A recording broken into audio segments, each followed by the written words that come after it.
نحمده ونصلي على رسوله الكريم اما بعد فاعوذ بالله من الشيطان الرجيم بسم الله الرحمن الرحيم رب اشرح لي صدري ويسر لي امري واحلل عقدة من لساني يفقهوا قولي. تو پھر آپ نے گناہوں کو دھونے والا عمل کوئی کیا؟ آہستہ سے آواز آئی ہے، کچھ لگتا ہے کہ کیا کیا؟ کوئی ہاتھ کھڑا کر کے بتائیں آپ نے کیا کیا؟ نماز میں مزید خشوع لانے کی کوشش کی. وضو کے وقت نہیں کسی کو خیال آیا کہ وضو کے ساتھ وہ سب کچھ نکل رہا ہے، اور جب میل ہاتھوں سے نکل رہی ہو تو سوچا کریں، اور دعا دل میں، زبان سے نہیں، اور نہ ہی کوئی مسنون عمل ہے، اپنے محاسبے کے طور پر یا اپنے آپ کو یاد دہانی کے لیے کہ اللہ گناہ بھی اسی طرح دھو دے. نماز کے شروع میں جو دعا ایک پڑھی جاتی ہے، اللہم باعد بینی و بین خطایا، یعنی وضو کر کے آپ نماز شروع کرتے ہیں تو آپ کہتے ہیں اللہم باعد بینی و بین خطایا کما باعدت بین المشرق والمغرب. یعنی اتنے ہلاکت خیز ہیں ہمارے گناہ ہمارے لیے کہ ہم ان کو اپنے قریب بھی نہیں اب پھٹکنے دینا چاہتے. ان کو تو ہم سے اتنا دور کر دے جتنا مشرق اور مغرب کا فاصلہ ہے. اس سے زیادہ فاصلہ کسی اور چیز کا ہے جو مشرق اور مغرب کا؟ یعنی بہت زیادہ فاصلہ ہے. پھر اس کے بعد دوسرے نمبر پر اللہ میرے گناہوں کو دھو ڈال بالماء، پانی سے، والثلج، پانی نہیں تو برف سے، والبرد، اولوں سے، یعنی کسی بھی طریقے سے. کبھی آپ نے اس دعا کے معنی پر بھی غور کیا؟ اس میں بھی آپ دیکھیں نا کہ پانی، برف اور اولے، تین چیزوں کا ذکر ہے. سوال یہ پیدا ہوتا ہے کہ پانی سے جب دھل جائے تو پھر برف کی کیا ضرورت ہے؟ تو مراد اس سے یہ نہیں ہے کہ پانی اور برف اور اولوں اکٹھا ہی سب کے ساتھ. مراد اس سے یہ ہے کہ اگر پانی نہیں کہیں اور وہ جم گیا ہے، برف کی شکل میں ہے، تو اسی کے ذریعے، اور اگر وہ بھی نہیں تو اولوں سے ہی بندوبست کر دی. نہیں کوئی بھی طریقہ ہو جس سے اس نجاست سے میری جان چھوٹ جائے. اللہ مجھے میرے گناہوں سے اس طرح پاک صاف کر دے جس طرح سفید کپڑے کو تو داغ دھبوں سے، میل کچیل سے صاف کر دیتا ہے. اب آپ دیکھیں، اگر اس تصور کے ساتھ آپ کھڑے ہو کر یہ دعا مانگے وضو کر کے تو آپ کے دل کی کیفیت کیا ہوگی؟ اسی کو کہتے ہیں ان الصلاۃ تنہا عن الفحشاء والمنکر. کل ایسے ہی مجھے خیال آ رہا تھا کہ یہ نہیں ہو سکتا کہ ایک شخص جسے نماز پڑھنی ہو وہ حرام کاریاں کرے، وہ نشہ کرے، کیونکہ ایک نماز سے دوسری کا انتظار کیا ہے؟ رباط. تو نشے میں تو جا ہی نہیں سکتے، نشے میں جانے کی تو گنجائش ہی کوئی نہیں ہے. تو وہ شخص نشہ نہیں کر سکتا جو نماز کی اہمیت جانتا ہو، نماز پڑھتا ہو. پھر اسی طرح کوئی شخص زنا کر سکتا ہے نماز پڑھنے والا؟ کیوں نہیں کرے گا؟ آپ کو پتا ہے کہ غسل جنابت سے انسان کو نہانا پڑتا ہے، نماز کے لیے پاک ہونا پڑتا ہے، فزیکلی بھی. تو ایک شخص زنا کر کے پھر غسل جنابت کرے گا کہ میں نماز پڑھ سکوں؟ وہ کس منہ سے نماز کی طرف جائے گا؟ تو لوگوں نے آسان طریقہ کیا کیا ہے؟ نمازیں چھوڑ دی، نمازیں ایک طرف رکھ دی اور حرام کاریوں میں پڑ گئے. کوئی شخص شراب پی سکتا ہے جسے نماز پڑھنی ہو؟ اس کو تو یہ ہوگا کہ مجھے فزیکلی بھی پاک صاحب ہوش و حواس میں ہونا چاہیے، میں سکران یا نشے والی کوئی چیز نہیں لے سکتا کیونکہ مجھے تو نماز پڑھنی. تو کس طرح نماز ہمیں برائیوں سے روک کے رکھتی ہے. اگر واقعی ہمارے دل میں نماز کی اہمیت آ جائے تو سارے گناہ آہستہ آہستہ خود ہی نکل جائیں. کوئی بھی انسان غلط کام کر رہا اور اتنے میں اذان ہو جائے، کیا اس کے اندر احساس نہیں ہوگا کہ میں کر کیا رہا ہوں؟ مجھے تو ابھی اللہ تعالیٰ کے پاس جانا ہے، مجھے تو نماز پڑھنی ہے. تو ان الصلاۃ تنہا عن الفحشاء والمنکر. تو جس طرح ہمیں عملی طور پر گناہوں سے نماز روک لیتی ہے، اسی طرح وضو کی اتنی زبردست حکمت ہے کہ انسان کو فزیکلی اس کیفیت سے گزارا جاتا ہے. بعض لوگ کہتے ہیں نا کہ وضو کا کیا فائدہ، یعنی بظاہر تو جسم پہ کوئی نجاست نہیں لگی. اب اگر مثلا آپ نہا کے نکلے ہیں، نہانے کے بعد آپ کو واش روم جانے کی ضرورت پیش آ گئی، اب فزیکلی تو آپ بالکل نہائے دھوئے صاف ستھرے نظر آ رہے ہیں، لیکن وہ کیا چیز ہے کہ جو آپ کو پھر وضو کرا رہی ہے؟ وضو کو ختم کرنے والی کتنی ہی چیزیں ہمیں ہمارے دین نے بتائیں تاکہ ہم بار بار اپنے آپ کو فزیکلی بھی واش کریں. کہ جو فزیکلی واش کرنا ہوتا ہے، اور وضو کا کتنا بڑا اجر بتایا گیا کہ جنت میں لے جانے والے کاموں میں سے ہے. تو یہ وضو کا کرنا ہمیں احساس دلاتا ہے کہ ہمیں گناہوں کو دھونا ہے. صرف ہاتھ منہ نہیں دھونے، گناہوں کو دھونا ہے. اس کے ساتھ ایسوسیٹ کر دیا گیا کہ گناہ آخری قطرے کے ساتھ بھی ٹپکتا ہے. وضو کرنے کے بعد جو آخری قطرہ گرتا نا، اس کے اندر بھی روحانی طور پر یعنی بظاہر وہ پانی نظر آتا مگر روحانی طور پر یا باطنی طور پر اس کے ساتھ گناہ ٹپک رہا ہوتا ہے. اور پھر جب ہم نماز کے لیے کھڑے ہوتے ہیں تو اتنی خوبصورت ہمیں دعا سکھائی گئی کہ جو اگر واقعی ہم ذرا سا غور کر کے پڑھ لیں تو یوں لگتا ہے جیسے ایک سفید چادر سامنے آ گئی. میرے امیجنیشن میں تو اسی طرح آتا ہے کہ جیسے ایک دھلی دھلائی سفید چادر آ گئی ہے. یہی اب میرے دل کی کیفیت ہے یا میری حالت ہے. تو اس سے انسان ایک دم بہت سے بوجھوں سے آزاد ہو جاتا ہے اور پھر اطمینان اور سکون کے ساتھ اگلا کام کرتا ہے. اور وہ جو دل میں ایک ٹھنڈک، کیونکہ آپ صلی اللہ علیہ وسلم نے نماز کو کیا کہا ہے؟ جو علت قرۃ عینی فی الصلاۃ، میری آنکھوں کی ٹھنڈک نماز میں رکھ دی گئی ہے. یعنی میں نماز پڑھتا ہوں تو اس وقت بھی اور نماز پڑھنے کے بعد بھی وہ جو ایک دل کی کیفیت ہے اور وہ جو ایک سکون ہے اور وہ جو ایک خوشی ہے اور وہ ایک جو بوجھ سے آزاد ہونا ہے، وہ کیفیت انسان کو دنیا اور دین دونوں کاموں میں آگے بڑھاتی. اور اگر آپ کے اوپر گناہ کا بوجھ ہے تو آپ کی نیکیوں کی رفتار لازماً سست ہوگی بوجھل ہو کر، اور اسی طرح دنیا کے کاموں میں بھی آپ ایک گلٹ کا شکار ہوگی، ایک بے چینی سی آپ کے پیچھے لگی ہوئی ہوگی اور چمٹی ہوئی ہوگی.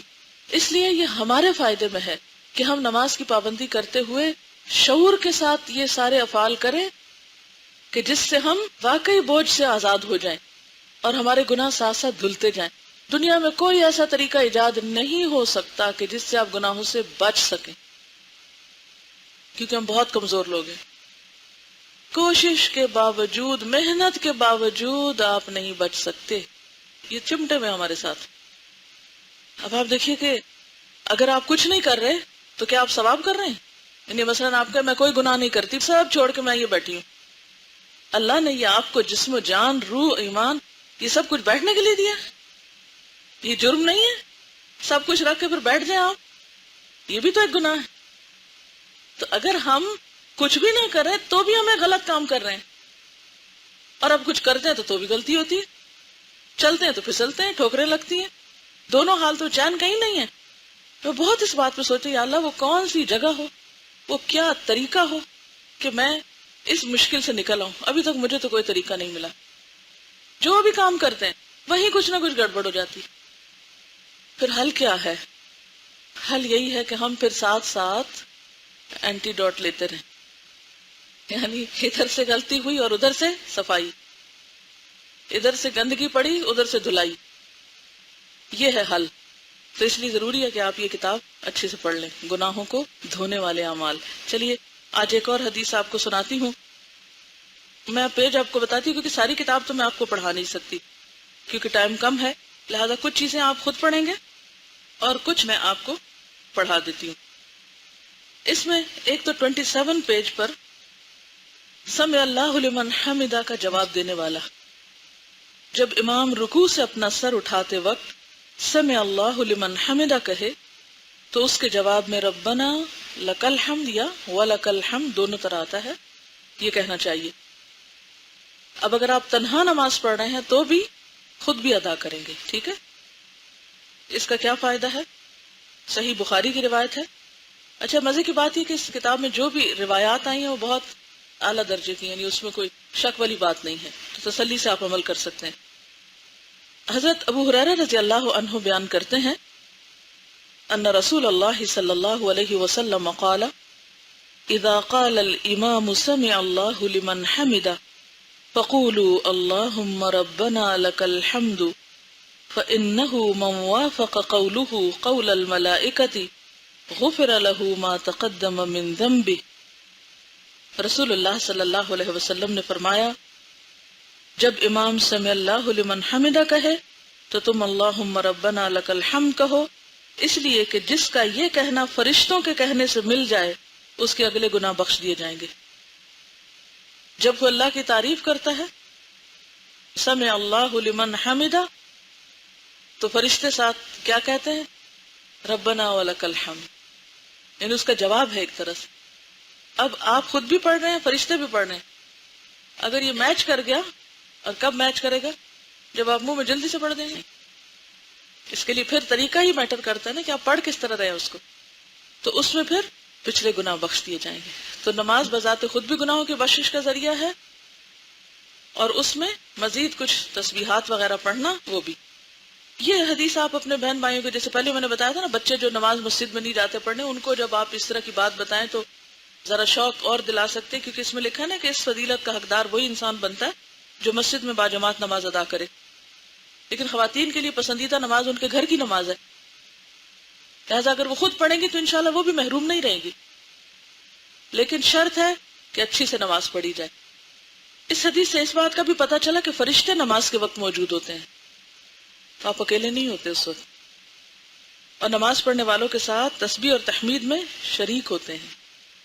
اور اس سے یہ بھی پتہ چلتا ہے کہ رکوع سے سر اٹھانے کے بعد بندے کو تھوڑی دیر کے لیے رکنا اور مسنون دعاؤں کو پڑھنا چاہیے.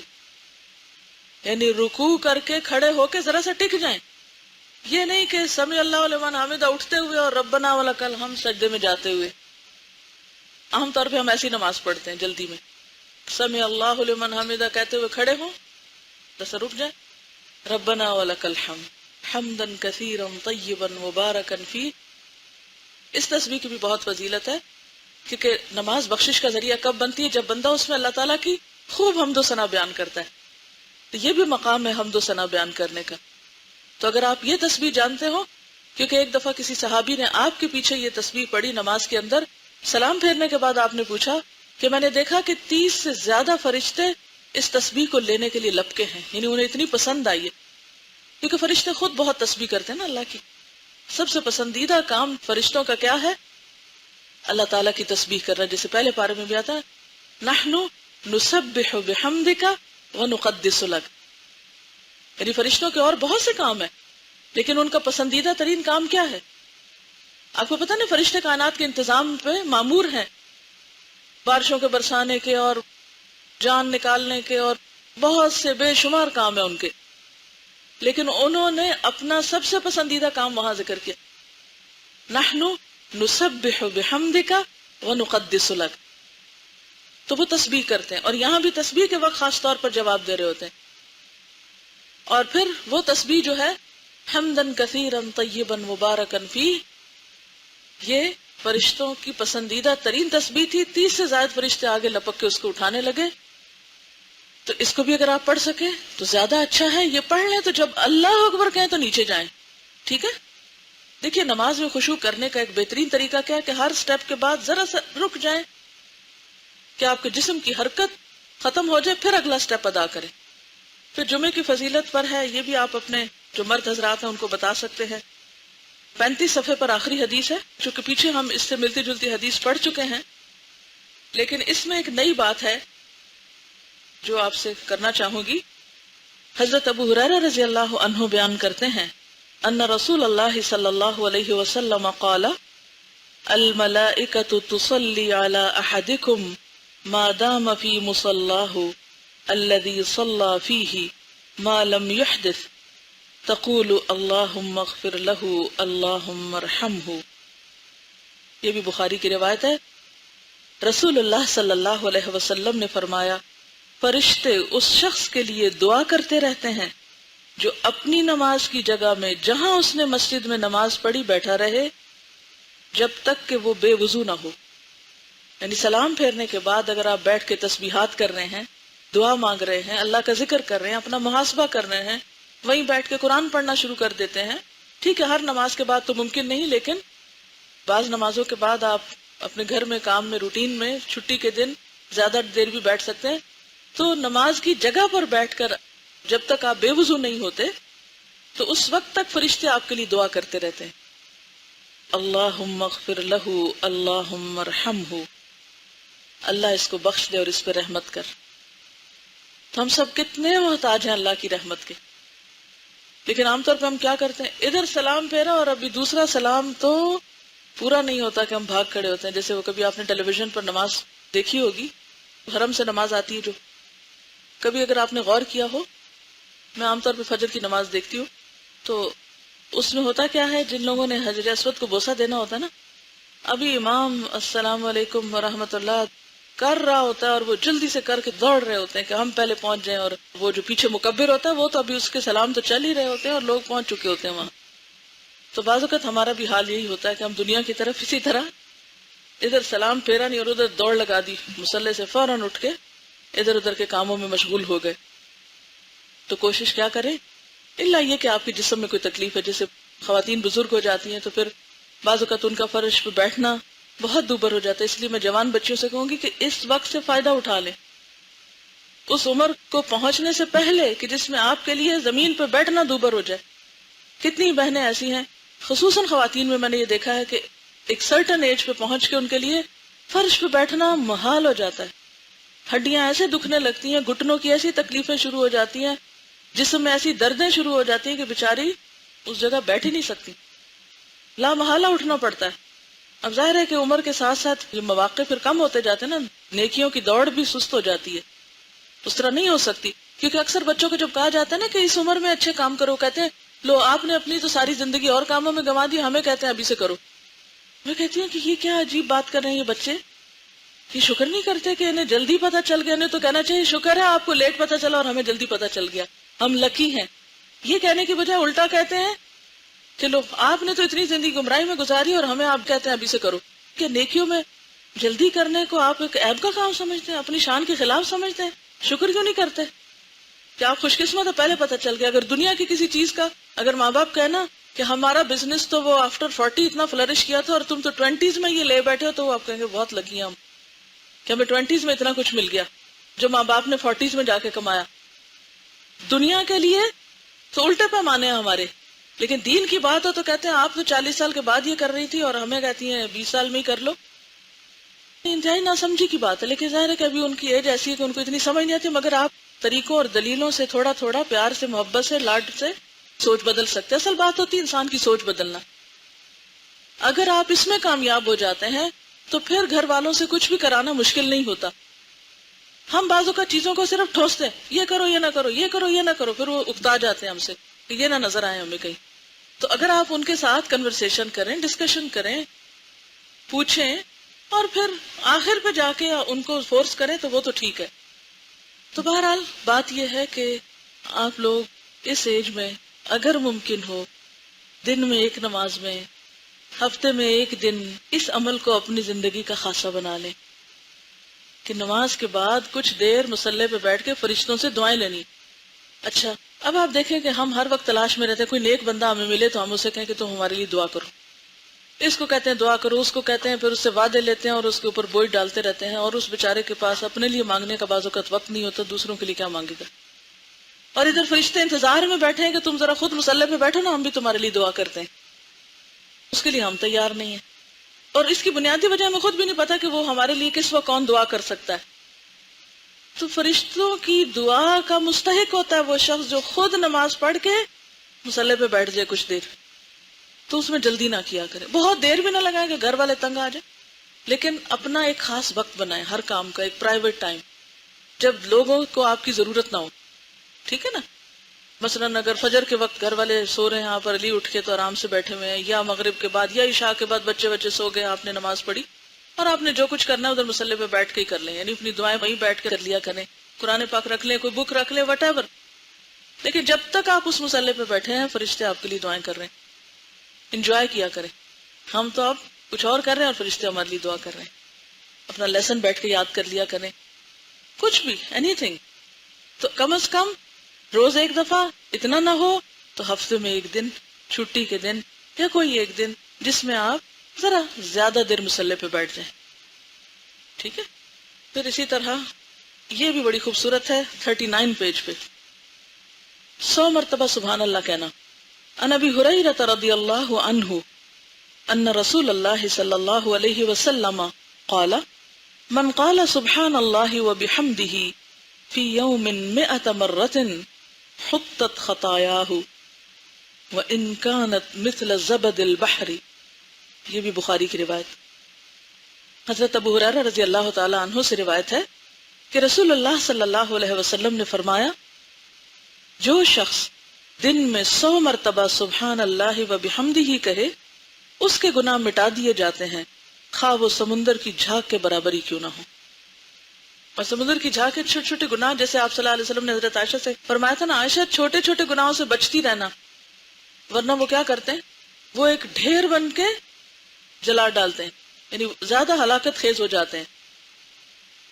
بڑا گناہ تو ایک ہی بڑا نا، لیکن چھوٹے چھوٹے مل کے اس سے بھی بڑے ہو جاتے ہیں. ٹھیک ہے نا، قطرہ قطرہ دریا ہو جاتا ہے. تو یہ جو سمندر کی جھاگ والی بات آتی ہے تو میرے سامنے وہی ایک پکچر آ جاتی ہے کہ چھوٹے چھوٹے چھوٹے چھوٹے گناہ ڈھیر لگ گیا ان کا، جن کو ہم نے حقیر سمجھا وہ ایک بہت بڑی کوانٹٹی بن گئے. ایسے چھوٹے چھوٹے گناہوں کی معافی کے لیے اللہ کی حمد و ثنا. پھر آپ دیکھیں تسبیح جو ہے یہ کتنی بہترین چیز ہے. لیکن مشکل پتہ ہے کیا ہے؟ بات یہ ہے کہ دیکھنے کو یہ عمل بہت چھوٹا لگتا ہے اور آپ کہتے لو یہ کیا مشکل ہے، یہ تو میں آرام سے ہی کر سکتا ہوں. لیکن اصل بات یہ ہے کہ یہ اتنے آرام سے نہیں ہوتا. اصل مشکل پابندی ہے، روزانہ کرنا. صبح شام کی دعاؤں میں بھی یہ عمل لکھا ہوا ہے. کتابیں آپ کے پاس ہیں، کتنے لوگ اب تک کرتے ہیں؟ کتابیں تو سب کے پاس، لیکن فیو ہینڈز ہیں، سارے نہیں ہیں. 100% نہیں کر رہے آپ لوگ. کتنا آسان عمل ہے لیکن 100% نہیں ہو رہا. میں چاہتی ہوں کہ یہ عمل آپ سب میں ہونا چاہیے. کوئی مشکل نہیں.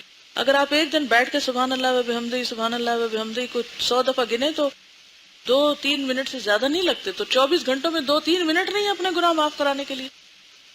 اس کا طریقہ کیا ہے؟ میں نے اس کا کیا حل نکالا ہے کہ جب میں اپنے گھر سے نکلتی ہوں اپنے پڑھانے کی جگہ پر جانے کے لیے یا آفس جانے کے لیے، تو میں بیٹھتے ہی ایک اور کام کرتی ہوں. آپ کو پتا نا سواری پہ نفل پڑھ سکتے ہیں، تو چونکہ ٹائم کم ہوتا ہے تو عام طور پر میں گھر سے نکلتے ہی سبحان الذی سخر لنا اور وہ گھر سے نکلنے کی دعائیں پڑھ لیتی ہوں، اور جو ہی گاڑی قبلے کی طرف مڑتی ہے تو میں اللہ اکبر کر کے 2 نفل شروع کر دیتی ہوں. ایک تو یہ ہے کہ نبی صلی اللہ علیہ وسلم کی سنت کی پیروی ہو جاتی ہے کیونکہ آپ سواری پر بھی نفل پڑھتے تھے. ٹھیک ہے. دوسرا یہ ہے کہ عام طور پر ہمارے اوپر اتنے فرائض اور ذمہ داریاں ہیں کہ نفل پڑھنے کا ٹائم کم ملتا ہے. تو ایسے اوقات کو انسان استعمال کر سکتا ہے. اللہ ہی کہ آپ خود ڈرائیو کر رہے ہیں پھر تو نہیں ہو سکتا نا، پھر تو مشکل ہے. لیکن اگر آپ کہیں بھی ہیں تو جس پوزیشن پہ بیٹھے ہیں آپ بیٹھ کے آرام سے نیچے ہو کے پڑھ سکتے ہیں.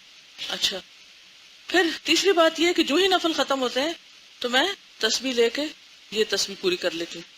بعض اوقات اتنی دیر میں وہ جگہ آ جاتی ہے جہاں اترنا ہوتا ہے تو میں اس وقت تک اپنے کمرے میں نہیں داخل ہوتی جب تک میری تسبیح ختم نہ ہو جائے. تو اس طرح سفر جو ہے وہ الحمدللہ بہت اچھا گزر جاتا ہے اور وہ دن کا ایک وظیفہ ہو جاتا ہے. عمل کب چھوٹتا ہے؟ جب سفر میں، یعنی اس طرح کے سفر میں ہوتی ہوں کہ ابھی اس وقت یہاں ہو اور ابھی وہاں ہو اور ابھی کوئی آ گیا اور ابھی فون آ گیا تو پھر گڑبڑ ہو جاتی ہے. پھر میں بیچ بیچ میں پڑھتی رہتی ہوں مگر وہ جو ایک پابندی ہوتی ہے وہ چھوٹتی ہے. تو آپ لوگ اس وقت اس سال میں اپنی عادت کچھ اس طرح بنا لیں کہ مثلاً آپ اسی طرح عمل کر سکتے ہیں. آپ گھر سے نکلیں اس وقت، یا اگر آپ ہاسٹل کے اوپر سے آ رہے ہیں تو اس وقت میں آپ کر سکتے ہیں. اترتے ہوئے سیڑھیاں تو ویسے ہی سبحان اللہ پڑھنا ہی ہوتا ہے، اس وقت میں پڑھ سکتے ہیں. یا پھر یہ ہے کہ آپ تھوڑا سا ادھر ادھر گھوم کے اپنی تسبیح پوری کر لیں. یا یہ کہ کلاس میں آ کے بیٹھے ہیں اور ابھی لوگ آ رہے ہیں یا آپ رک کے چل رہے ہیں تو اس وقت میں پورا کر لیں. لیکن جب تک آپ اس عمل کو کسی چیز سے گرا نہیں لگائیں گے نا تو آپ کی پابندی نہیں ہوگی، اور اگر پابندی نہیں ہوگی تو پھر آپ اس سے فائدہ نہیں اٹھا سکتے. تو کوئی ایسا ٹائم جس میں آپ سوچے کہ یہ کام تو میں روز ہی کرتی ہوں، مثلا آپ گھر میں روز برتن دھوتے ہیں تو آپ اس میں ٹائم دیکھ لیں 2-3 منٹ میں پورا ہو جاتا ہے تو ٹھیک ہے، نہ بھی گنے تو 100 سے زیادہ بھی ہو سکتا ہے، اس سے کیا نقصان ہے. یعنی ایک دن آپ بیٹھ کے ٹائمنگ کر لیں. پھر تسبیح نہ بھی اٹھائیں تو اتنے ٹائم تک آپ وہ تسبیح پڑھ کے بھی اس ثواب کو انشاءاللہ پہنچ جائیں گے. ایک اور حدیث ہے اسی سے ملتی جلتی. عن ابی ہریرہ رضی اللہ عنہ قال قال رسول اللہ صلی اللہ علیہ وسلم کلمتان حبیبتان الی الرحمن خفیفتان علی اللسان ثقیلتان فی المیزان سبحان اللہ وبحمدہ سبحان اللہ العظیم. حضرت ابو ہریرہ رضی اللہ تعالی عنہ کہتے ہیں کہ رسول اللہ صلی اللہ علیہ وسلم نے فرمایا 2 کلمے ایسے ہیں جو رحمان کو بہت پیارے ہیں، زبان پر بہت ہلکے ہیں اور ترازو میں بہت بھاری ہیں، اور وہ یہ ہیں سبحان اللہ وبحمدہ سبحان اللہ العظیم. اب یہ جو پچھلا ہے یہ تو بہت ہی مختصر ہے، سبحان اللہ وبحمدہ سبحان اللہ وبحمدہ، لیکن یہ ذرا سا اس سے طویل ہے. تو آپ ان دونوں میں سے کوئی بھی اختیار کر سکتے ہیں. اگر آپ یہ پڑھیں گے سبحان اللہ وبحمدہ سبحان اللہ العظیم تو زیادہ فائدہ ہے، لیکن اگر آپ یہ نہ کر سکے تو کم از کم آدھا والا ضرور کر لیں. اور یہ سب سے بڑی بات ہے نا کہ میزان میں بہت بھاری ہے، تو یہ اس اعتبار سے بھی آپ کو فائدہ دیں گے. اسی طرح ذکر میں ایک اور بڑی ہی بہترین چیز ہے، خاص طور پر ان لوگوں کے لیے جن کو شیطانی وسوسے بہت زیادہ آتے ہیں. کچھ لوگ بہت اس چیز کی شکایت کرتے ہیں کہ ہمیں شیطانی وسوسے بہت آتے ہیں، یا ہم مستقل مزاجی اختیار نہیں کر سکتے، یا ہم بھولتے بہت ہیں، یا وغیرہ وغیرہ. تو یہ جو کلمہ ہے یہ شیطان سے بچانے والا ہے. حضرت ابو ہریرہ رضی اللہ تعالی عنہ سے روایت ہے ان رسول اللہ صلی اللہ علیہ وسلم قال من قال لا الہ الا اللہ وحدہ لا شریک لہ لہ الملک ولہ الحمد وهو على كل شيء قدیر فی یوم 100 مرۃ كانت له عدل 10 رقاب وكتب له 100 حسنۃ ومحیت عنه 100 سیئۃ وكانت له حرزا من الشیطان یومه ذلك حتى يمسي ولم يأت احد بافضل مما جاء الا رجل عمل اکثر منه۔ رسول اللہ صلی اللہ علیہ وسلم نے فرمایا جو کوئی لا الہ الا اللہ وحدہ لا شریک لہ لہ الملک ولہ الحمد وہو علی کل شیء قدیر ایک دن میں 100 بار کہے تو یہ اس کے لیے 10 گردنوں کے آزاد کرنے کے برابر ہوگا، اس کے لیے 100 نیکیاں لکھی جائیں گی، 100 برائیاں اس سے مٹا دی جائیں گی، اور یہ کلمہ اس کے لیے اس دن شام تک شیطان سے بچانے کا ذریعہ رہے گا۔ اور جو عمل لے کر یہ شخص آئے گا اس سے بہتر کوئی شخص عمل نہیں لائے گا سوائے اس آدمی کے جس نے اس سے زیادہ عمل کیا ہو۔ اور اگین پھر وہی بات ہے کہ کس کے پاس وقت ہے کہ 100 دفعہ یہ پڑھے؟ وقت ہوتا ہے، ہم استعمال نہیں کرنا جانتے، ہم اس کو مینج نہیں کر پاتے، ہم اس کو مقرر نہیں کرتے۔ یعنی کتنی مفید چیز ہے کہ آپ اس کو اگر اپنی عادت بنا لیں تو ایک نہیں کئی فائدے ہیں۔ یہ بھی آپ دیکھیے بخاری کی روایت ہے، کچھ تو فضائل اعمال کی حدیثیں بہت ضعیف ہوتی ہیں، بڑے بڑے فائدے لکھے ہوتے ہیں لیکن وہ حدیثیں اوتھینٹک نہیں ہوتی۔ یہ حدیث اوتھینٹک ہے، یعنی یقینی بات ہے، آپ پورے شرح صدر کے ساتھ اس کو کر سکتے ہیں۔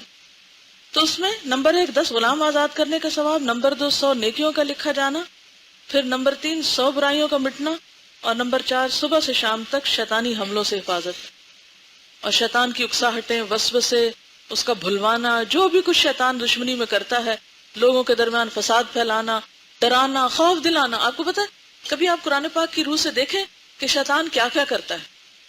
تو ایک اسائنمنٹ ان کو دے دیں کسی وقت، قرآن کو ذرا دوبارہ سے پڑھ کے دیکھیں کہ اس میں کیا کیا لکھا ہوا ہے۔ یعنی شیطان کیا کیا کرتا ہے؟ الشیطان یعدکم الفقر ویأمرکم بالفحشاء، انسانی الشیطان بھلواتا ہے، پھر اسی طرح ینزغ بینکم فساد ڈلواتا ہے، یعنی اور بھی اس کے بہت سے کام ہیں۔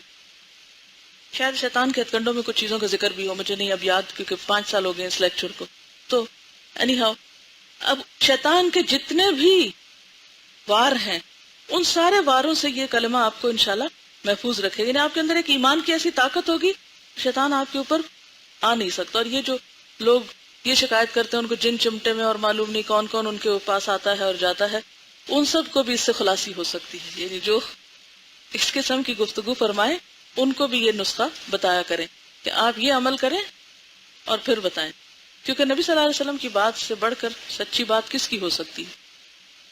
اچھا جناب، اگر یہ 100 دفعہ نہ کہہ سکیں تو کم از کم 10 دفعہ کہہ لیا کریں، کیونکہ 45 پیج پر آخر میں یہ حدیث دیکھیے، حضرت ابو ایوب انصاری رضی اللہ تعالی عنہ نبی صلی اللہ علیہ وسلم سے روایت کرتے ہیں، من قال لا الہ الا اللہ وحدہ لا شریک لہ لہ الملک ولہ الحمد وہو علی کل شیء قدیر 10 مرار کان کمن اعتق 4 انفس من ولد اسماعیل۔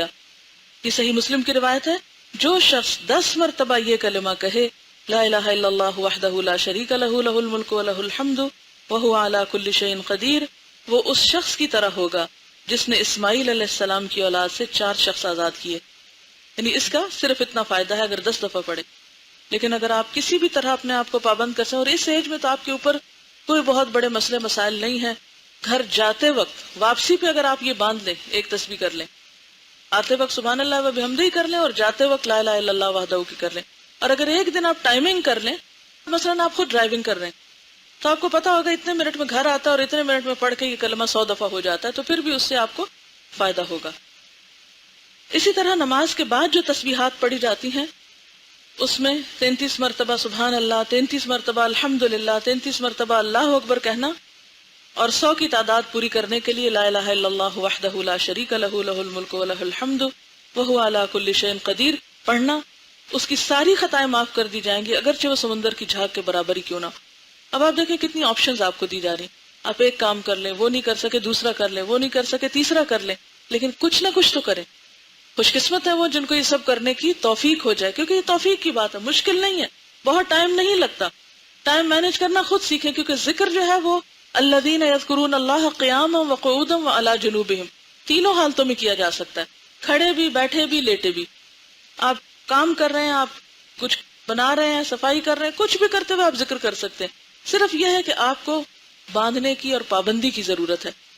اور اس میں بھی میں نے خود دیکھا تھا 1.5 منٹ لگتا ہے یہ تسبیحات پڑھنے میں، اور ثواب کتنا زیادہ ہے. اور ایک اور بات یہ کہ آپ نے دیکھا ہوگا کہ نماز پڑھ کے جیسے آپ تھوڑا سا تھک جاتے ہیں نا، تو بیٹھ کے جب تسبیح کرتے ہیں تو آپ اس سے ایک طرح سے آرام بھی تھوڑا سا کر لیتے ہیں. یعنی نماز کے بعد فرض نماز آپ نے اچھی سے پڑھی، اور پڑھنے کے بعد آپ تھوڑا سا فیل کرتے ہیں جیسے آپ you feel tired little bit, یعنی فزیکلی، تو آپ یہ تسبیح پڑھ لیں، تو پھر دعا کر لیں، تو اس سے آپ کو اور زیادہ اطمینان اور سکون نصیب ہوگا. اور اسی سے ملتی جلتی حدیثیں جو ہیں یہ مزید بھی موجود ہیں، یہ آپ کے خود پڑھنے کے لیے میں نے چھوڑ دی ہیں.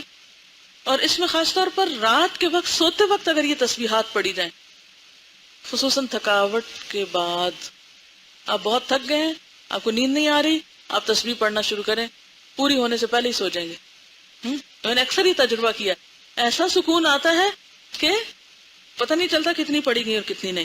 حضرت فاطمہ سے متعلق یہ حدیث ہے، ان کو تسبیحات فاطمہ بھی اسی وجہ سے کہا جاتا ہے. حضرت فاطمہ رضی اللہ تعالی عنہا نے یہ شکوہ کیا کہ چکی پیسنے سے ان کے ہاتھ پہ نشان پڑ گیا ہے، اور وہ نبی صلی اللہ علیہ وسلم کے پاس ایک لونڈی مانگنے کے لیے آئیں. اتفاق سے نبی صلی اللہ علیہ وسلم نہ ملے تو انہوں نے حضرت عائشہ سے اپنے آنے کا مقصد بیان کیا اور چلی گئی. جب نبی صلی اللہ علیہ وسلم تشریف لائے تو حضرت عائشہ نے آپ سے حضرت فاطمہ کے آنے کا ذکر کیا. حضرت علی رضی اللہ تعالیٰ عنہ بیان کرتے ہیں کہ نبی صلی اللہ علیہ وسلم ہمارے پاس اس وقت تشریف لائے جب ہم اپنے بستروں پر سونے کے لیے جا چکے تھے. میں نے آپ کو دیکھ کر اٹھنا چاہا، لیکن آپ نے فرمایا اٹھو نہیں، اپنی جگہ رہو. آپ تشریف لا کر ہم دونوں کے بیچ میں بیٹھ گئے. میں نے آپ کے پاؤں کی ٹھنڈک اپنے سینے میں محسوس کی. آپ نے فرمایا میں تم دونوں کو ایسی ترکیب نہ بتاؤں جو تمہارے لیے ایک خدمتگار سے بڑھ کر ہو. جب تم دونوں اپنی خوابگاہ میں اپنے بچھونوں پہ جانے لگو تو 33 بار اللہ اکبر کہو، 33 بار سبحان اللہ اور 33 بار الحمدللہ. یہ عمل تمہارے لیے ایک خدمتگار سے بڑھ کر ہوگا. یعنی کوئی خدمتگار تمہیں دبائے بیٹھ کے تو اس سے بہتر ہے کہ تم یہ تسبیحات پڑھ کر سو جاؤ. اچھا، اس میں 2-3 اور باتیں بھی پتہ چل رہی ہیں. نمبر 1 حضرت فاطمہ رضی اللہ تعالی عنہا کا اپنے ہاتھوں سے کام کرنا. نمبر 2 آپ صلی اللہ علیہ وسلم کے پاس جا کر والدین سے کسی چیز کی ڈیمانڈ کرنا. یعنی والدین سے سوال میں نہیں آتا، یعنی کسی اور سے جیسے آپ سوال کرتے تو معیوب ہے نا، لیکن والدین کے پاس جا کر اپنی حاجت آپ رکھ سکتے ہیں، پیغام بھی بھیج سکتے ہیں کہ مجھے اس چیز کی ضرورت ہے. اب بھی ہمارے یہاں بیٹیاں عام طور پر کچھ مشکل آتی ہے تو پیرنٹس کے پاس ہی جاتی ہیں، تو اس کا بھی جواز ہے یہاں، کیونکہ آپ نے یہ نہیں کہا کیوں آئی تھی اور کیوں پوچھا اور یہ منع ہے. نہیں، یہ شدت نہیں ہے، بلکہ آپ صلی اللہ علیہ وسلم نے اس کا حل سوچا. اچھا، پھر یہ کہ جب آپ تشریف لائے تو وہ دونوں اٹھنے لگے. اس سے کیا پتا چلتا ہے کہ کسی بھی بڑے کو دیکھ کر ادھر ہی مزے سے بیٹھے نہیں رہ جانا چاہیے، بلکہ اٹھ کر ویلکم کرنا چاہیے، خصوصاً جب آپ کے گھر میں کوئی آیا ہو. الا ہی کہ آپ بیمار ہو یا کوئی تکلیف ہو یا کوئی ایسی بات ہو جو معذوری میں آتی ہو. ادروائز کوئی بزرگ گھر میں آئے خاص طور پر تو اٹھ کے ملنا چاہیے اس کو. اچھا، اب آپ دیکھیے کہ چونکہ وہ لیٹ چکے تھے، رات کا وقت تھا، تھکاوٹ کا، سونے کا، تو آپ صلی اللہ علیہ وسلم نے ان کو اٹھنے سے روک دیا کہ نہیں، تم نہیں اٹھو، لیٹے رہو، جہاں ہو وہیں رہو. اور آپ صلی اللہ علیہ وسلم ان کے دونوں کے بیچ میں بیٹھ گئے. اچھا، دونوں کے بیچ میں بیٹھ کر آپ نے اپنی ٹانگیں لمبی کی ہوگی، جبھی آپ کا پاؤں حضرت علی کے سینے تک جا کے لگا نا. اور مدینہ میں بہت شدید ٹھنڈ ہوتی ہے، مکہ میں اتنی نہیں ہوتی لیکن مدینہ میں ہوتی ہے، تو آپ کے پاؤں ٹھنڈے تھے. تو حضرت علی فرماتے ہیں کہ آپ کے پاؤں کی ٹھنڈک میں نے اپنے سینے میں محسوس کی. اور پھر آپ نے فرمایا میں تم دونوں کو ایسی ترکیب نہ بتاؤں جو تمہارے لیے خدمتگار سے بڑھ کر ہو، اور تم یہ تسبیح پڑھ لیا کرو. اس سے یہ پتا چلتا ہے کہ ذکر الہی ہماری جسمانی تھکاوٹ کا بھی علاج ہے، ثواب کا ثواب اور سکون کا سکون. اور آپ فرمائیے. بالکل، یہ کہتے ہیں کہ جب ہم یہاں کورس کرتے ہیں تو لوگ ہم سے پوچھتے ہیں کوئی اچھی سی بات بتائیں، تو اچھی باتوں میں یہ ایک نسخہ کوئی آپ ان کو بتا سکتے ہیں. ان سے پوچھ لیا کریں آپ کام کر کے تھک تو نہیں جاتے، یا بیکار رہ کے تھک تو نہیں جاتے. کہ کچھ لوگ کام کر کے تھکتے ہیں اور کچھ بیکار رہ کے بھی تھکتے ہیں. جو لوگ وظیفے پوچھتے ہیں، اوتھینٹک مصنون بہترین وظیفے ہیں،